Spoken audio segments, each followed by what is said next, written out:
It had influence, let's say. And so more and more people, it became the movement church. And so that youth movement, a lot of it started in the basement. Some of it became the Brown Berets. Some of it became the United Mexican American Students that became Mecha, okay? And then a lot of the people involved that were helping start La Raza or Consafos helped start Mexican American Studies programs that began to be Chicano programs.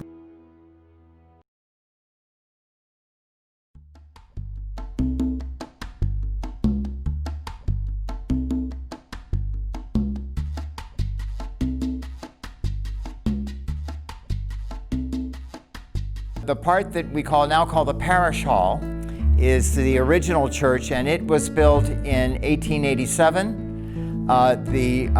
Lincoln Heights was like the first suburb of LA, so the first inhabitants there were white middle-class folks, right?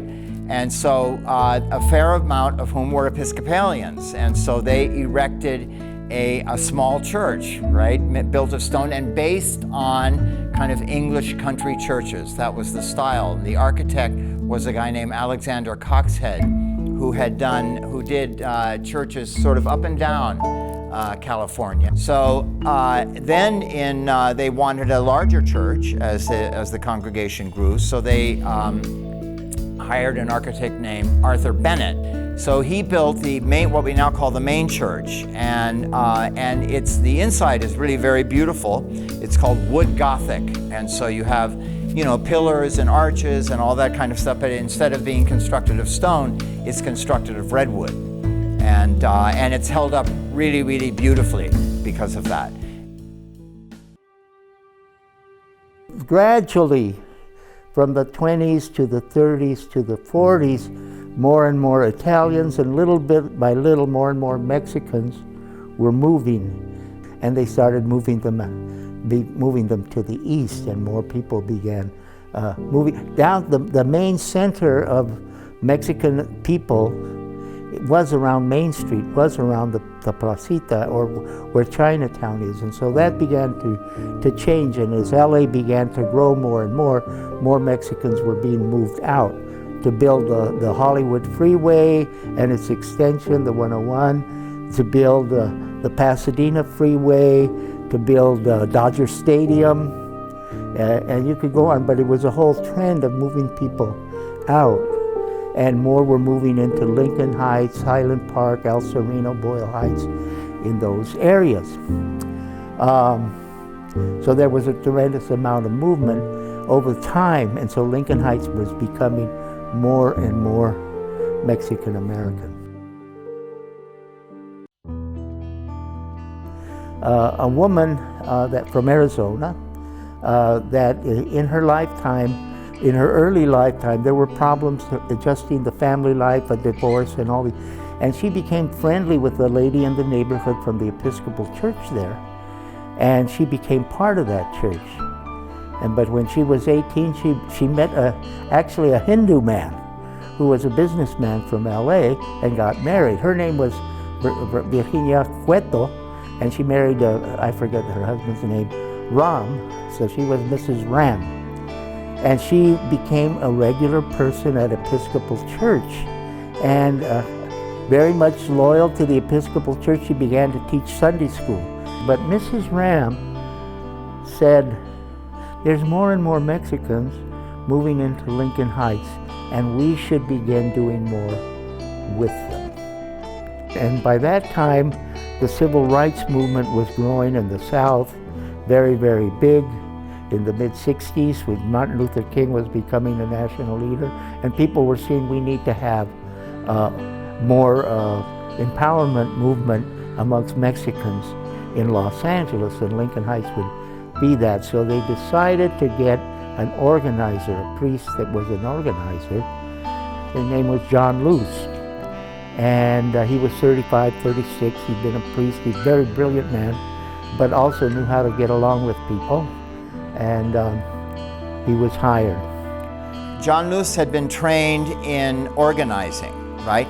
But the interesting thing about him is he's also completely sucked into the white aristocracy of the Eastern United States. He is the Luce of Time magazine, L-U-C-E, as in Henry Luce, Claire Booth Luce, the founders of Time Life. That's his family, right? So he came from a very privileged background, right? But he was also trained in organizing, and he also had a very strong ideas about, that people deserve their rights. As the congregation became more and more Latino, right? John Luce is the one who actually really began to organize the Latino population, right? And to have mariachi masses, to have actually things that were culturally significant to Latinos, and that actually reaffirmed that cultural significance. But the actual impetus for how you organize these things, how you do these events, right? Who does what, that was all done by the organizers themselves. That youth movement, that a lot of it started in the basement. Some of it became the Brown Berets. Some of it became the United Mexican American Students that became Mecha, okay? And then a lot of the people involved that were helping start La Raza or Consafos helped start Mexican American Studies programs that began to be Chicano programs. And so this brought in college students, older activists, teachers, some lawyers, to begin coming and talking about what to do. And some of them, they lost funding for one of the training programs, so they decided to form a newspaper for the different communities, so that each of those communities they were starting new things and getting new awareness. And so they finally decided to start one in the basement of the church, and they called it La Raza. One of the first things that La Raza dealt with was the schools. And besides La Raza, Raul Ruiz came and started developing a reporting just student news that eventually helped lead to the walkouts. And so there was also more cultural and humor, and that was known as Consafos. La Raza began growing itself because the movement was happening in all of the different major centers of Mexican Americans.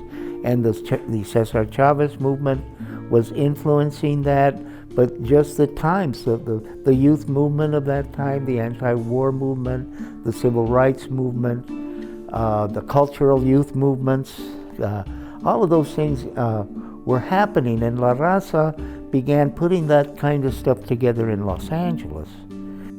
And the ideals embodied by those Chicano activists are the ideals that are current. I mean, actually this resistance would not have happened without them, right?